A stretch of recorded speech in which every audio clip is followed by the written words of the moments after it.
Hi hello నమస్తే welcome to food senses.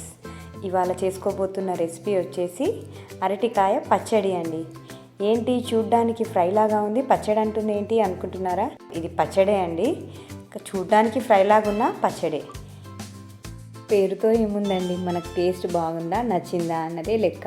పచ్చడి అయినా అనుకోండి లేదా ఫ్రై అయినా అనుకోండి, అది మీ ఇష్టం. దీనికి కావాల్సిన ఇంగ్రీడియంట్స్ వచ్చేసి మెయిన్ అరటికాయ అండి. నేను 2 అరటికాయలు తీసుకున్నాను. ఇవి చక్కగా పీల్ తీసేసి చక్రాల్లాగా కట్ చేసి పెట్టుకున్నానండి. సో దీంట్లో మనం 4 ముక్కల్లాగా కూడా కట్ చేసుకోవచ్చండి. అది ఎవరి ఇష్టం బట్టి వాళ్ళది ఉంటుంది. ఒక చక్రంకి 4 ముక్కల చొప్పున కూడా కట్ చేసుకోవచ్చు. దీనికి కావాల్సిన ఇంగ్రీడియంట్స్ వచ్చేసి 2 స్పూన్స్ ఆఫ్ ఉప్పు అండి, 3 స్పూన్స్ ఆఫ్ కారం, 3 స్పూన్స్ ఆఫ్ కొబ్బరి పొడి, ఎండు కొబ్బరి పొడి, 3 నిమ్మకాయల్ని నేను నిమ్మరసం చేసి పెట్టుకున్నానండి.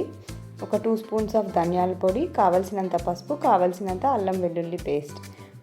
ఫస్ట్ కడాయి పెట్టుకొని స్టవ్ వెలిగించుకొని కావలసినంత ఆయిల్ వేసుకోండి.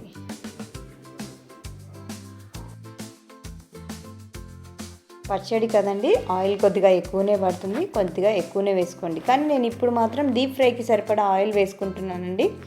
మనకు ఫ్రై అయ్యాక మిగిలిన ఆయిల్లోనే పచ్చడి చేసేసుకోండి. అందుకే నేను చూసి దానికి ఎంత పడుతుందో అంతే ఆయిల్ వేసుకున్నాను. ఫస్ట్ మనం వీటిని అరటికాయ ముక్కల్ని మంచిగా డీప్ ఫ్రై చేసుకోవాలండి. కరకరలాడే విధంగా ఫ్రై చేసుకొని పక్కన ఉంచుకోవాలి. మీడియం ఫ్లేమ్లో పెట్టుకొని తిప్పేసుకుంటూ ఉండాలండి. మంచిగా గోల్డెన్ బ్రౌన్ కలర్లో వచ్చేంత వరకు ఫ్రై చేసుకుంటూ ఉండాలి.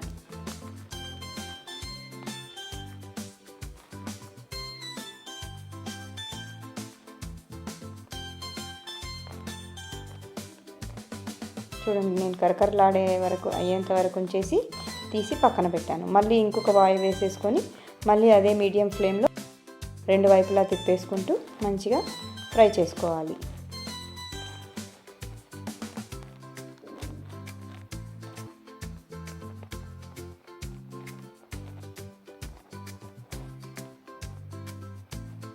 వీటిని కొంచెం మీడియం సైజులోనే కట్ చేసుకోవాలండి. ముక్కలు సన్నగా ఉంటే మనకు ఫ్రై అయ్యాక ఇలా విరిగిపోతూ ఉంటాయండి ముక్కలు. అందుకని కొంచెం మందంగానే కట్ చేసుకోవాలి. మనం కట్ చేసుకుంటే మనకి విరిగిపోకుండా ఉంటాయన్నమాట ముక్కలు.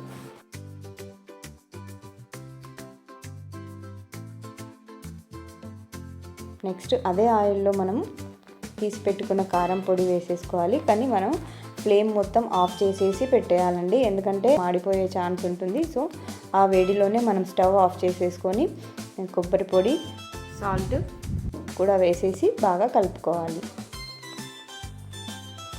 నెక్స్ట్ మన దాంట్లోనే ఈ ధనియాల పొడి కూడా వేసేసి కలుపుకోవాలి. అండ్ స్టవ్ కూడా మనము ఒకవేళ చల్లగా అయింది అనిపిస్తే మళ్ళీ సిమ్లో పెట్టేసి పసుపు, అల్లం వెల్లుల్లి పేస్ట్ కూడా వేసుకొని బాగా కలుపుకోవాలండి. అన్నీ మిక్స్ అయ్యాక మనం నిమ్మరసం వడబట్టేసి, నేను గింజలన్నీ తీసేసానండి. ఫిల్టర్లో కావాలంటే మీరు ఫిల్టర్లో కూడా ఫిల్టర్ చేసుకొని గింజలు రాకుండా ఇందులో మిక్స్ చేసేసుకోవాలి. నేను ఇప్పుడు మళ్ళీ స్టవ్ వెలిగించుకున్నానండి, అందుకే ఈ నిమ్మరసంలోని పచ్చిదనం అంతా వెళ్ళిపోతుంది. అందుకనేసి కొద్దిగా సిమ్లో పెట్టేసి అంతా కలుపుకోవాలి.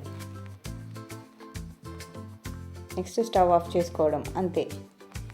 కొద్దిగా చల్లారాక మనం ఈ అరటికాయ ముక్కల్ని తీసేసి దాంట్లో ఆ మిక్చర్లో వేసి మిక్స్ చేసుకోవడమే అండి, అంతే. మనము ఇంకా దీని టేస్ట్ నెక్స్ట్ డే ఇంకా బాగా తెలుస్తుందండి. పుల్లదనం అంతా ముక్కలకి బాగా ఇంకేసి చాలా బాగా టేస్ట్ వస్తుంది. ఆ రోజు చేసిన టేస్ట్ కన్నా నెక్స్ట్ డే ఇది టేస్ట్ చేయండి, చాలా టేస్టీగా ఉంటుంది. ఇది మనం ఒక 15 డేస్ వరకు కూడా నిలువ ఉంచుకోవచ్చండి. ఇంకా ఫ్రిడ్జ్లో పెడితే అయితే 1 మంత్ వరకు కూడా వస్తుందండి, అస్సలు పాడవకుండా ఉంటుంది. నెక్స్ట్ సర్వింగ్ బౌల్లోకి సర్వ్ చేసుకుందాం. చాలా టేస్టీగా ఉంటుందండి, ఒక్కసారి ట్రై చేయండి, మీకు కూడా నచ్చుతుంది. మీకు కనుక నా వీడియో నచ్చినట్లయితే please like, share and subscribe to my channel food senses అండి. మీరు నాకు కామెంట్ చేయండి. మీ ఫీడ్బ్యాక్ వల్లనే నాకు చాలా ఇంప్రూవైజేషన్ అయ్యే ఛాన్స్ ఉంటుందండి. అందుకోసమని నేను మంచి వీడియోస్ చేయడానికి ట్రై చేస్తాను మీ కామెంట్స్ వల్ల. Thank you so much. Thanks for watching అండి. Bye bye.